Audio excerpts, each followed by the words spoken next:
Ici, nous plaçons l'Afrique à sa place, au centre du monde. Dr Joseph Ben Djochanan, 1918 à 2015, surnommé Dr Ben, était un historien afrocentriste. Né le 31 décembre 1918, il affirmait des origines éthiopo-portoricaines. Diplômé en génie civil, Porto Rico 1938, et anthropologie, La Havane 1939, ses doctorats revendiqués, Cambridge, Barcelone, furent mis en doute. Professeur à Cornell, 1973 à 1987, et au City College de New York, il organisa des voyages éducatifs en Égypte dès 1947. Auteur de 49 livres, il défendit l'africanité de l'Égypte antique, Black Man of the Nile, 1972, et les origines africaines des religions abrahamiques, African Origins of the Major Western Religions, 1970, pour ne citer que cela. Je dois informer le rabbin que je suis aussi juif que lui, né d'une mère juive, d'une grand-mère yéménite, d'une mère yéménite périkienne et d'un père hébreu éthiopien, meilleur Israël. D'ailleurs, ils nous appellent Falasha pour leur raison. Ainsi, je suis aussi juif que le rabbin ou le grand rabbin en Israël, n'importe lequel des grands rabbins en Israël. Si le rabbin affirme ici que dans le livre de la Genèse, il n'y a aucune mention de l'extermination, et j'emploie le mot génocide, des 7 tribus des Amalécites, des Hittites, des Moabites, des Jébuséens, il a lui-même déclaré que cela est quelque peu atténué dans le livre de Samuel. Tout le monde l'a vu, mais le livre de Samuel ne modifie pas le livre de la Genèse. Je me souviendrai que la Genèse n'a pas été écrite en premier, c'était l'Exode. C'est au concile de Jamia qu'ils ont décidé d'écrire la Genèse. Ensuite, puisqu'il n'existe pas de race juive, vous savez, il y a des juifs indiens d'Inde, des juifs de Cachim, qui ressemblent à n'importe quel indien. Nous venons d'Éthiopie. D'ailleurs, le rabbin ne devrait pas oublier qu'il est dit que Moaz a épousé la fille du grand prêtre d'Éthiopie, ou de Couche. En tant que rabbin, Illinois le sait bien. Ensuite, à propos de la bar mitzvah, j'en ai vécu une, comme le rabbin, à peu près à la même époque. Le rabbin dit-il que la bar mitzvah n'est pas un engagement envers le peuple. La Torah n'est-elle pas exigeante? Et je ne parle pas du Talmud. Le Talmud n'est pas la Torah. La Torah est censée avoir été écrite par Dieu ou transmise. Pourtant, elle a en fait été rédigée au Sanhédrin. La théorie, la mythologie, les allégories, selon lesquelles la Torah aurait été écrite par Dieu ou transmise par Moaz, sont un mythe. C'est la mythologie juive. Parce que Moaz est mort vers Eitzmeruth avant l'ère chrétienne. Tandis que le Sanhédrin n'a publié ce qu'on appelle la Torah qu'environ en Sfax avant l'ère chrétienne, qui a été rédigée entre Sif et Ophink avant l'ère chrétienne, soit sur une période de Dayak ans. Il y a un engagement chez toute personne, chez tout enfant ayant fait sa bar mitzvah, et quand on parle de circoncision féminine, c'est strictement occidental, et ça n'a rien à voir avec l'orthodoxie. Ils utilisent le mot orthodoxie pour signifier quelque chose. Il se peut qu'il n'y ait pas eu de circoncision. Ça peut être une circoncision chez les jeunes, chez les filles. Mais bon, continuons. Le fait est que lors de la bar mitzvah, le garçon s'engage. Si tu t'engages envers la communauté, il y a un appel à retourner en Israël. Il y a un appel pour que chacun, chaque enfant, moi-même je l'ai vécu, revienne en Israël. Si c'est pas un fait, le rabbin peut dire ce qu'il veut, sa position ou celle de l'ADL, une position de peur. Alors regardons le comportement. C'est un peu comme dire qu'autrefois, je ne connais pas personnellement le rabbin, mais l'ADL et toutes les autres organisations juives n'ont même pas reconnu que nous existions en tant que falachas. Parce que c'est un phénomène américain. Les Juifs américains ont décidé qu'ils parleraient au nom de tous les Juifs. Et pas seulement de tous les Juifs, vous vous souvenez qu'ils parlaient des Noirs et des Juifs. Je suis noir et juif, tu es blanc et juif, tu es européen d'ascendance juive européenne, moi d'ascendance juive africaine. Aucun de nous n'a plus de droit sur Israël car il n'existe pas de race juive. D'accord, laissez-moi poursuivre. Le rabbin oublie, il dit qu'Abraham est à l'origine du judaïsme. Puis j'ai dit que le rabbin n'a manifestement pas lu les 10 commandements et ne nous bénit pas. Moaz ne date qu'environ de 1500 avant l'ère chrétienne, 100 ans après la mort d'Amenhotep IV, autrement appelé Akhenaton. Chacun de ces soi-disant commandements que Moïse est censé avoir reçu au mont Sinaï. D'ailleurs, le mont Sinaï est toujours en Égypte, en Afrique. Il n'a pas bougé. Ces 10 commandements n'ont pas été reçus par Moïse. Moi, parce que je suis juif, cela ne signifie pas que je doive croire ou suivre cette mythologie. Lorsque vous entrez dans l'une des grandes tombes d'Égypte, vous découvrez ces 10 commandements ainsi que scènes de autres, connus sous le nom de confession négative. Dois-je croire que Moïse, né en Égypte vers Itzambithian-Lut avant l'ère chrétienne, a fait ses études là-bas, est devenu prêtre, puis à environ avant ans, a décidé que quelqu'un maltraitait son peuple. Et que dans chaque école d'Égypte, il fallait réciter la confession négative, composée de 11 lois, parmi lesquelles il déclarait « Je n'ai pas tué d'homme ni de femme. Je n'ai pas volé cela. Je ne l'ai pas fait. » Chacun des soi-disant 10 commandements précise déjà que Moïse ne les a pas vus.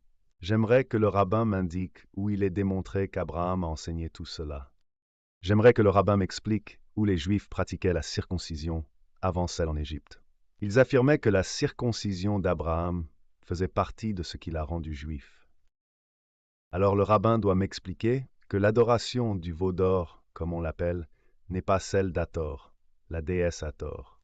Nous pourrions continuer. Voici le Dr Ben, dont la voix est celle du rabbin Seltzer, qui a suggéré une connotation politique dans le rituel du bar mitzvah, ce à quoi il s'oppose.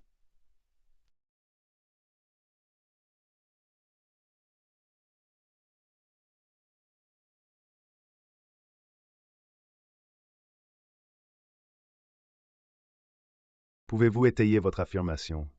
Si vous êtes allé à une bar mitzvah, il y a un discours entre le jeune homme et lui-même. Il y a un discours sur l'engagement du jeune homme. C'est un discours sur mon engagement.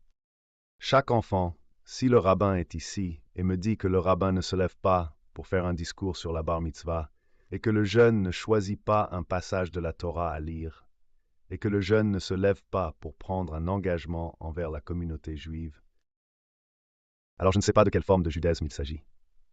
Je ne sais pas s'il est réformé, reconstructionniste, conservateur ou autre. Mais il me serait rare d'aller à une bar mitzvah sans entendre le rabbin mentionner l'engagement envers le peuple juif et Israël. Sauf si, en fait, ce rabbin est anti-Israël.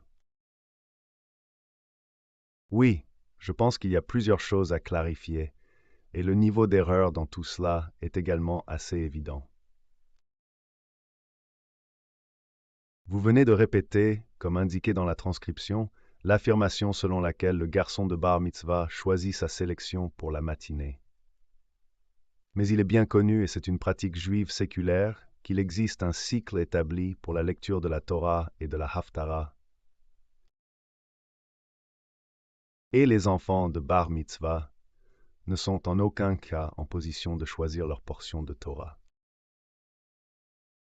Leurs portions font partie du calendrier établi qui prescrit quelles portions de la Torah doivent être lues progressivement lors d'un Shabbat donné, un samedi matin.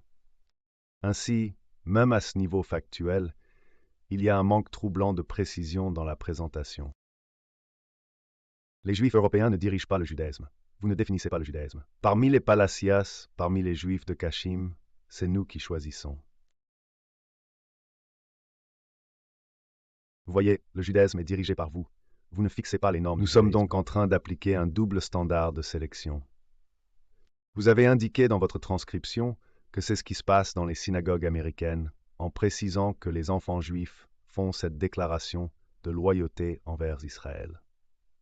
Cependant, lorsque je clarifie votre mauvaise déclaration sur la façon dont les lectures de la Torah sont choisies, vous me dites, eh bien, il existe d'autres pratiques en dehors de celles ici, ce qui peut effectivement être le cas, un exemple étant le cycle triennal de lecture de la Torah. Mais vous ne pouvez pas prendre l'exemple américain et apprendre sélectivement quelque chose que vous choisissez d'un autre contexte.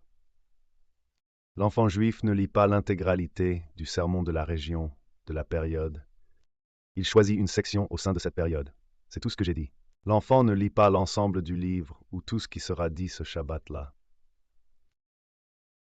L'enfant a une section qu'il lit. Il y a en effet de nombreuses synagogues, surtout dans la communauté orthodoxe, où la section complète est en fait toute la paracha. Donc vous admettez qu'il y a une divergence entre la synagogue juive, ici, en Amérique, au sein de la structure calendaire prescrite des lectures. Tout ce que j'ai dit, c'est que l'enfant est autorisé à choisir. Vous dites que, dans certaines branches de l'orthodoxie, mais pas toutes, l'enfant doit lire l'intégralité. Je dis que l'enfant est autorisé à choisir une section. Quel est le problème avec ça? Selon votre transcription, je ne prendrai pas le temps de trouver les mots exacts, à moins que ce ne soit nécessaire. Vous affirmez que l'enfant peut choisir des sections, et vous utilisez le terme Isaïe ou autre, selon la période où nous sommes, selon si Isaïe fait effectivement partie du texte. Qui a dit ça? Je veux dire, tu voulais simplement dire, en d'autres termes, que j'ai dit exactement ce que tu dis, que l'enfant est autorisé à choisir cette section. Disons que nous lisons le livre d'Ésaïe maintenant. Nous lisons le livre d'Osée. L'enfant est autorisé à choisir une certaine section dans Ésaïe. Ou l'enfant est autorisé dans Osée si nous lisons ce livre à ce moment-là. Parce que tous les enfants ne célèbrent pas leur bar mitzvah le même mois, ni au même moment. Il faut cependant être clair que cela est partiellement exact. Car liturgiquement, une partie de ce qu'on attend d'un enfant est de lire ou de participer, si possible, et la lecture de la Torah elle-même. En effet, la lecture de la Haftorah est un développement beaucoup plus récent, précisément parce que si un enfant est bar mitzvah, il est fils des commandements. Alors, l'un de ses premiers actes publics possibles est d'être appelé à la lecture publique de la Torah. Et c'est par cet acte que son passage à l'âge adulte est déclaré publiquement. Si je peux cependant continuer ce que je dis, résolvons cela avant de continuer. D'accord, car il y avait d'autres points que je pense devoir être mentionnés. Nous allons essayer de couvrir tout cela. Votre réponse, Dr. Ben? Le fait est que tous ceux que j'ai mentionnés sont des adultes. La question n'est pas quand il fait cela, s'il est un homme ou un enfant, parce que je suppose, j'ai déjà déclaré, que la Torah serait similaire en essence à la confirmation des chrétiens. Quand l'enfant arrive à un certain âge et assume sa virilité, pour pouvoir s'asseoir dans le minyan, pour siéger dans la congrégation officielle des jeunes hommes, il doit passer par la bar mitzvah avant de pouvoir s'asseoir dans le minyan, tu sais. D'accord, maintenant, Illinois ne nie pas cela. Tout ce que je dis, et qui ne peut pas contredire, c'est qu'il parle de changements survenus plus tard. Peu m'importe les changements, qu'ils soient plus tardifs ou plus précoces. Le fait est qu'ils le font. Une forme de simplification excessive du contexte, très curieuse ici. D'une part, le Dr. Ben souligne correctement certains cas d'influence historique égyptienne.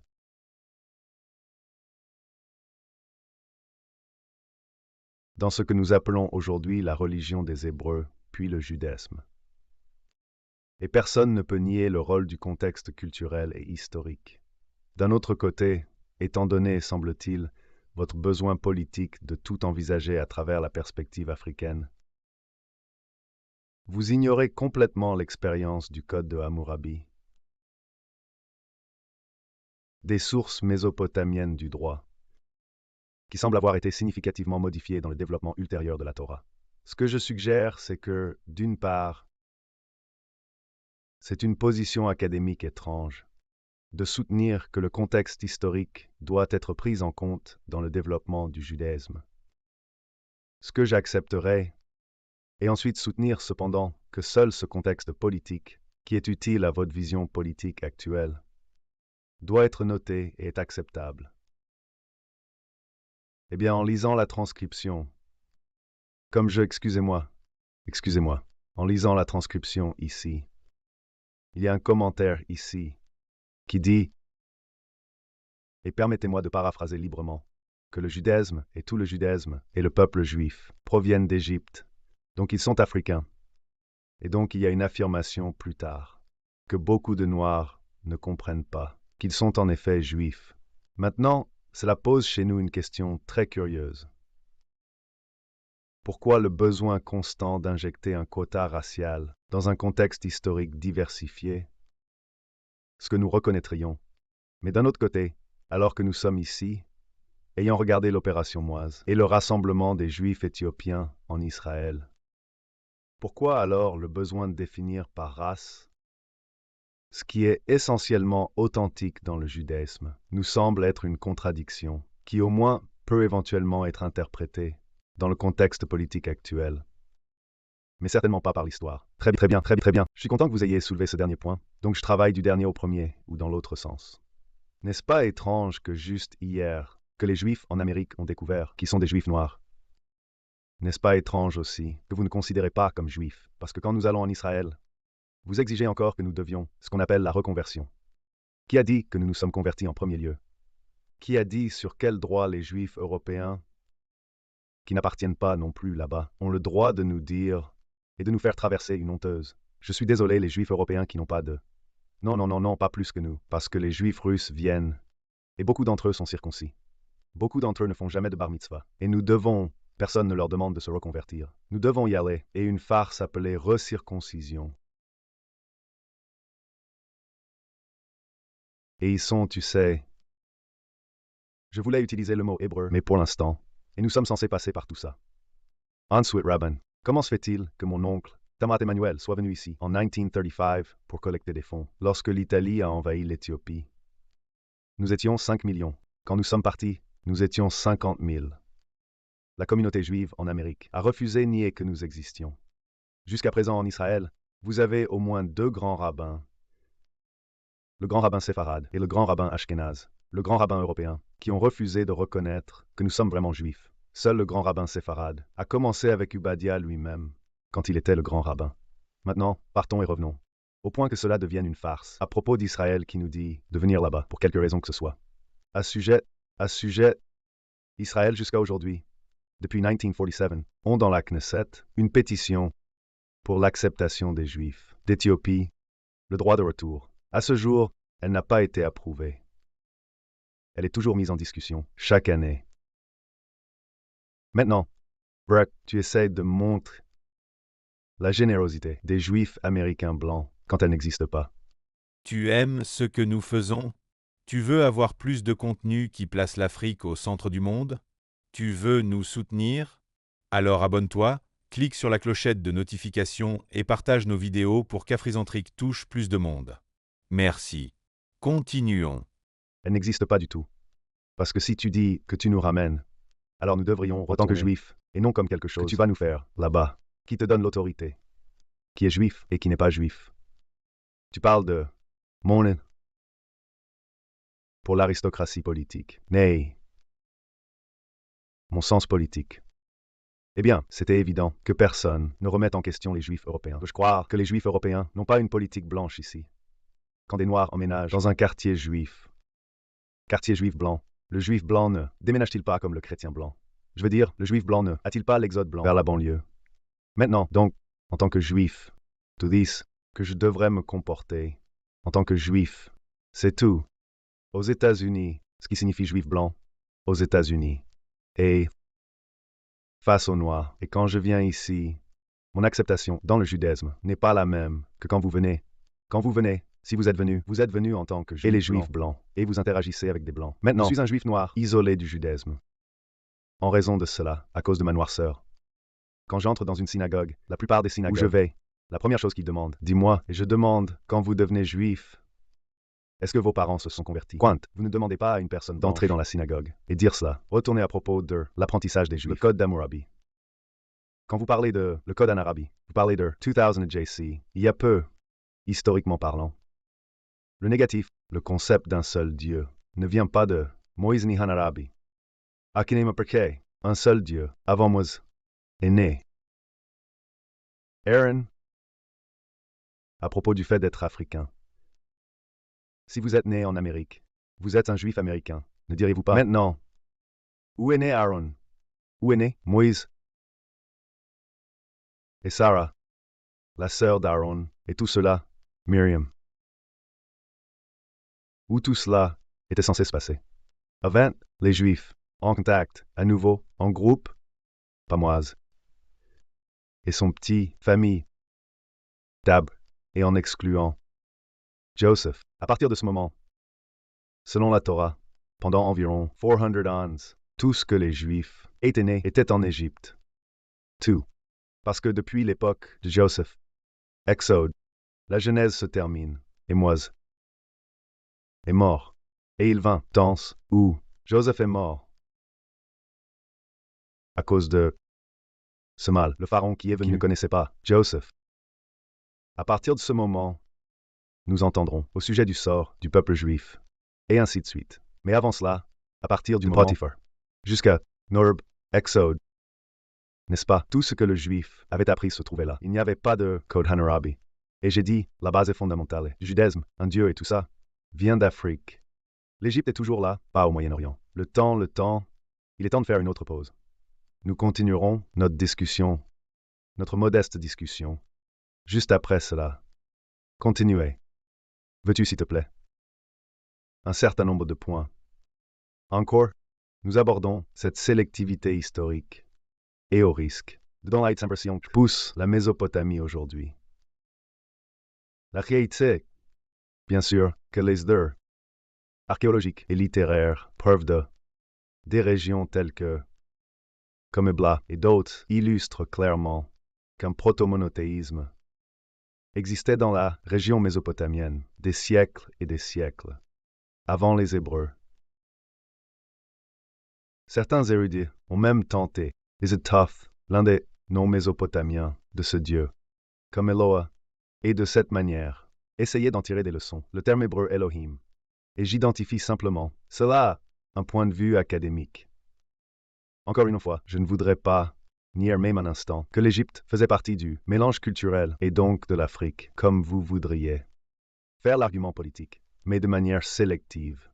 Ignorer tous les autres facteurs historiques pour ensuite pouvoir faire un point politique. Point ne doit pas être rejeté comme un cri d'antisémitisme lorsqu'il est soulevé, mais doit être appelé pour inexactitude dans l'historique.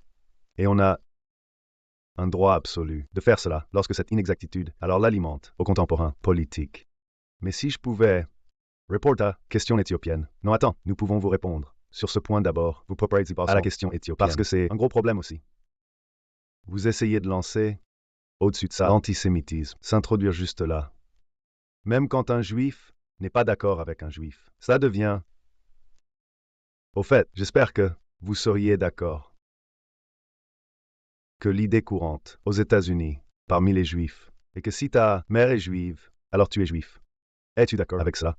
Sans les lois juives, d'accord, et rends-le. C'est encore mieux. Père est juif et ta mère, alors tu es hors du judaïsme. Excusez-moi, le père de quelqu'un n'a rien à voir avec le statut, la loi juive. J'ai dit que j'avais ajouté supplémentaire. D'accord, mais cela, réalité fonctionnelle, en termes de, je n'ai pas dit que c'est le cas. Non pas bizarre, je veux dire, nous traitons. J'ai dit, eh bien d'accord, ma mère est, et donc ça me fait ça. Ça me fait, d'accord, très bien. Alors, m'appeler, en tant que juif, pratiquant, à travers tous les rituels, comme la dame, qui probablement est vous-même. Alors cela signifierait que je suis fortement en désaccord avec enseignement. Ce que vous venez d'énoncer, par exemple. Alors j'ai dit à vous, en utilisant la Torah elle-même, euphémisme, qu'Abraham venait, la ville d'Ur, dans la nation Chaldée, qui se trouvait à l'époque, puisque nous sommes utilisés par l'histoire, pour des Africains, une alliance armée qui est allée tout le chemin jusqu'en Inde. Maintenant, avec les érudits, il n'y a qu'un seul érudit qui a fait cette remarque que je connais, et c'est celui du Stern, là-bas, à Lexington Avenue. Maintenant, deuxièmement, il peut y avoir continuation de ce du contexte européen. Ce que vous n'arrivez pas à comprendre, Rabbi, les gars juifs sont et pensent en tant qu'Européens et agissent en tant qu'Européens, juifs africains. De notre côté, on demande de ne pas agir comme Africains en affaires africaines, juifs. Et donc, tu me dis, moi. Maintenant, laisse-moi. Laisse-toi. Terminé. En train de répondre à son dernier partie. Argument. Les périodes de temps au cours de laquelle nous sommes en train de parler. Malheureusement, Torah ne donne pas, mais période de temps au cours de laquelle Avram n'est pas né jusqu'environ 1000 ou avant notre ère, avant la chrétienne, ce qui lui donnerait autour de la 3e siècle. Ejma, Éthiopien, la dynastie du Nil Valley dans son ensemble, parce que c'est non seulement Égypte et zénith d'une culture qui s'étend il y a longtemps, parce que les eux-mêmes disaient, nous venons du commencement de la Nil, où Dieu avoir il, tout. Ces choses, par exemple, garde, Rabin, le mythe que les Juifs ont construit les pyramides, tu sais. Mythe, pourtant c'est enseigné, probablement, tu lis toi-même, Cormon, là-haut, et il, pyramide, et vous. C'est assez bien que la dernière pyramide a été construite avant la naissance de premier juif, Abraham. Maintenant, si je disais que je vais anti-sémite dans le ante, di, justice, dar, ben, allons, écoutez, or, rabbin, ogazos, doit, dire, des, perturbant, s, simplement, li, niveau, di, malentendu, des, nous sommes en train de dire, s, que, la, savant, view, que, je, it, que, tu, puis, comme, un, stern, college, view, stern, college, fait partie, di, university, un, institution, mon, s, dans les mouvements réformateurs. Beaucoup, di, j'ai, en termes bibliques, recherche, est totalement rejeté, est considéré inacceptable par la communauté comme représentant non-rabbinique, analyse, di, Torah, donc, pour rejeter, mon, remarque, comme étant, da, par, Stern College, vous lève, la question, di, quel genre, di, compréhension, nous avons ici, di, recherche académique, est, en effet, li, pluralisme, au sein de la juive communauté, est, que, conduit, li, point, qu'est veut faire bien, point, dans, li, transcriptions, et dans vos remarques, maintenant, il y a, et, à parler, di, tous, juifs, dans li, plus large. Donc, que, vous, avez commencé avec li, problème par parler, di, israélien. Alors, changer, à, blanc, américain, juif, et, comme, j'ai, écoute, à, toi. Et entendu une, à, mettre, dans la catégorie, di, blanc, or, contre, noir. C'est faux. Et, encore, je me demande, moi-même, et encore, je me demande, moi-même, la question. L'État, qui a la population aujourd'hui, qui est de 60% non-européens, qui sont au bas de l'échelle sociale. Je vous demande, s'il vous plaît, avec une population dont Govenzelidzi n'est pas européenne, une population venant du Moyen-Orient et des pays orientaux. C'est certainement une accusation politique que l'on entend constamment et qui est utilisée sans cesse, qu'Israël est un bastion colonialiste européen blanc au milieu d'une partie arabe du tiers-monde. Mais la réalité est qu'Israël prend aujourd'hui de plus en plus la qualité levantine de la région où il se trouve, justement à cause de sa population. Petite remarque, mais laissez-moi. Et puis continuez s'il vous plaît. Laissez-moi répondre à cela, puis vous continuez. Non monsieur, non, attendez, maintenant, vous ne gérez pas. Puis-je lui répondre? Non, laissez-moi intervenir. Laissez-moi intervenir. Laissez-moi vous donner une minute pour faire valoir votre point. Et ensuite, le Dr. Ben peut. Je dois dire que le temps s'écoule rapidement. Bien, et c'est ce qui m'inquiète. Il faut donc procéder. Une minute? Eh bien, je vais essayer une minute. Encore cette tentative de dire que seuls les Juifs noirs rencontrent des difficultés en Israël. Il y a franchement plusieurs inexactitudes à ce sujet. Lorsque les Juifs soviétiques ont commencé à venir en Israël, il y avait exactement le même type de questionnement soulevé par le rabbinat, puisque l'institution rabbinique et les autorités étaient en désarroi en Union soviétique. Ces personnes qui venaient étaient-elles vraiment des Juifs, selon la loi orthodoxe? Cela a causé des problèmes politiques. En fin de compte, la question des Éthiopiens qui pose problème a été réglée, sera réglée. Caractériser cela sur une base raciale est totalement indigne de ce qui se passe réellement aujourd'hui en Israël. Dr. Ben, il parle du caractère multiracial d'Israël, mais il n'a pas dit que la caractéristique multiraciale n'est pas visible dans le contrôle en Israël. Israël est contrôlé par un facteur européen, euro-américain et britannique du judaïsme blanc. Il ne veut pas que je traite cette réalité. J'y suis allé une multitude de fois. Est-ce vrai, Rabbi Solson? Je vous donnerai deux réponses rapides à ce sujet. Historiquement, oui. À cause de la nature de l'immigration antérieure. De nos jours, compte tenu des résultats des élections passées, dans lesquelles le Likoud, qui représentait largement la communauté séfarade, et le Labour, qui a sa base dans la communauté européenne, ont fini par être à égalité. La réalité est que le pouvoir se déplace de plus en plus d'un contrôle total européen. En effet, ce qui est considéré comme une parité entre les deux communautés, eh bien, cela semblerait être une question simple, Rabbi Seltzer. Est-ce que les Juifs qui sont européens ou blancs contrôlent Israël? Ou est-ce que les Juifs qui sont africains contrôlent Israël?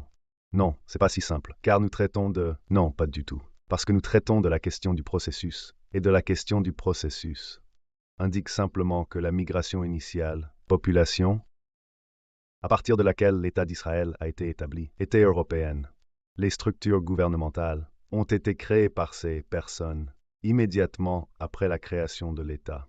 Plus d'un demi-million de Juifs séfarades du Moyen-Orient d'Afrique du Nord ont été amenés dans l'État alors qu'il était engagé dans une lutte pour l'indépendance. Ces personnes ont pris un nombre évident d'années pour être capables de fonctionner efficacement à tous les niveaux du gouvernement, à tous les niveaux de la société israélienne. Le temps est un facteur nécessaire dans la vie, mais à ce jour, on peut dire sans aucune hésitation que la communauté séfarade non européenne détient un pouvoir immense dans l'État d'Israël aujourd'hui. Qui est le pouvoir dominant? Qui est le pouvoir dominant? Encore une fois, je voudrais indiquer que lors de la dernière élection, dans laquelle à la fois Likud et Labor s'est retrouvé dans ce qui est essentiellement une égalité parfaite, on peut apprendre de cela qu'il n'y a pas un seul groupe au pouvoir désormais. Dr. Ben, le rabbin me dit que si j'allais en Israël, ou que tu allais en Israël, que la plupart des personnes au gouvernement, les ambassadeurs voyageant à travers le monde, ne sont pas européens, américains, et des juifs britanniques. Dois-je croire que c'est ce qu'il dit, qu'il y a une répartition égale du pouvoir? Je ne peux pas croire que le rabbin restera là et dira cela, et donner ce genre de réponse évasive à la question. Les Européens et Européens américains, et les juifs britanniques, dominent encore la politique d'Israël, dominent encore l'économie d'Israël. Et il me dit que ces gens sont maintenant appelés welcome. Mon argument pour lui est, peu importe ce que j'ai pu dire, ont-ils exigé que les Juifs de Russie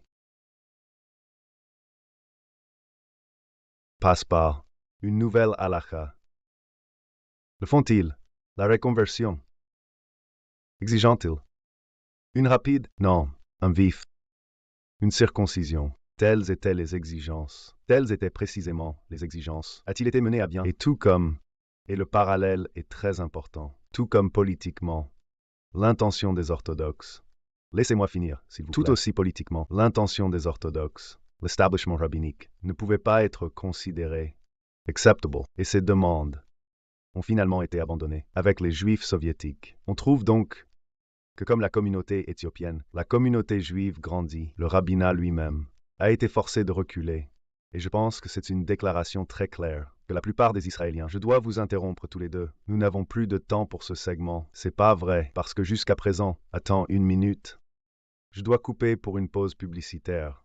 Je sais que tu es chaud, tous les deux chauds, programme chaud. C'est le dernier segment, tu ne peux pas dépasser, et je vais te couper. Si tu le fais, nous ne pouvons pas résoudre vos différences philosophiques, vos différences politiques, vos différences historiques, vos différences idéologiques. Clairement en ce moment, mais peut-être que nous pouvons nous adresser au ton et à l'intention. Évidemment, la lettre qui a été écrite rejette le ton et suggère qu'il pourrait y avoir un dessein prémédité, sinistre, une intention nuisible. À la remarque du Dr. Ben, pour des raisons politiques, et peut-être que vous pouvez clarifier cela, et peut-être le Dr. Ben peut réfuter, erase, et peut-être nous pouvons clarifier et guérir cette fracture, comme nous lisons la transcription, et comme nous en avons discuté aujourd'hui, nous voyons beaucoup dans vos remarques qui se reflètent dans le tiers-monde.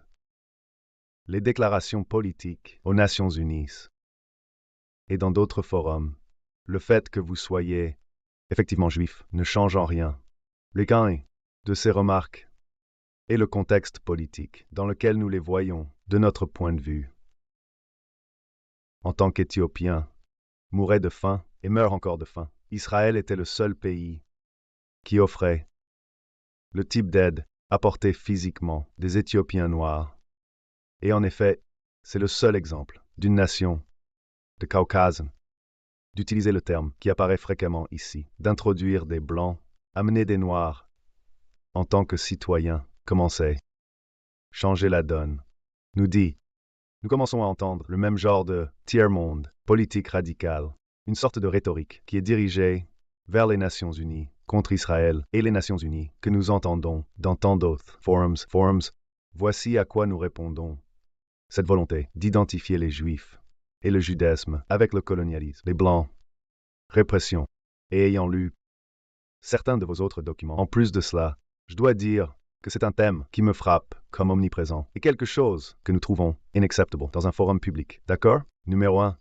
Tu as beaucoup parlé à propos d'une déclaration généralisée. Vous venez de dire que les Éthiopiens sont affamés et vous mettez en avant. N'est-ce pas vrai que, dont vous parlez uniquement, l'Éthiopie compte environ 40 millions d'habitants, vaut peut-être 5 miles de la frontière avec le Soudan, hausse ou la famine.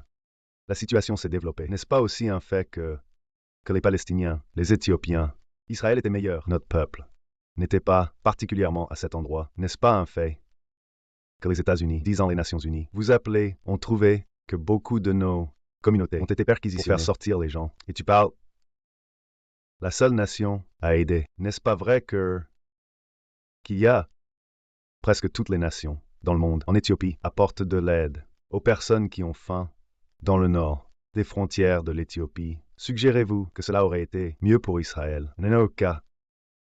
Sauver des vies noires. Est-ce que c'est ce que vous suggérez? Maintenant, vous en parlez? Non. Si Israël avait amené-les et nous sauvé, pour la raison que vous avez indiquée, ou essayé d'indiquer, oui, comment se fait-il que, tout à coup, nous sommes sauvés, mais nous finissons par être dans l'armée? Nous mourrons de faim. Nous finissons par, chez les gens, à nettoyer. Tu sais, femmes falachia, les falachia ne laissent jamais leurs femmes. C'est une chose qui va à l'encontre de notre travailler comme domestique, dans la maison de quelqu'un. Nous faisons cela maintenant. Pourquoi n'as-tu pas mentionné les 4 falachia il y a 2 ou 3 semaines? Ils se sont suicidés à cause de cela en Israël. Pourquoi n'as-tu pas mentionné les manifestations d'Israël? Pourquoi n'as-tu pas mentionné le dialogue entre Israël et l'Éthiopie? Que les falachas ne voulaient pas retourner en Éthiopie. Et il y a un dialogue. Et le gouvernement éthiopien. Dites, vous les avez pris? Ramenez-les. Ainsi le sauvetage de vie par l'État d'Israël des Juifs est un autre exemple d'assisme, selon vous. Si vous pouviez le dire comme ça, d'accord? Mais si vous obtenez de la main-d'œuvre, vous n'avez pas à vous inquiéter au sujet des vies. C'est le but auquel l'État d'Israël, qui est indigne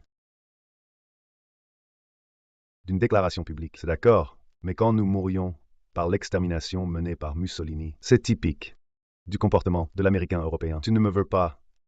Rabin, tu vis probablement dans une société raciste. Toi-même, je ne pourrais probablement pas marcher la nuit. Tu ne veux pas que je m'occupe d'Israël, pas initié l'opération Moise.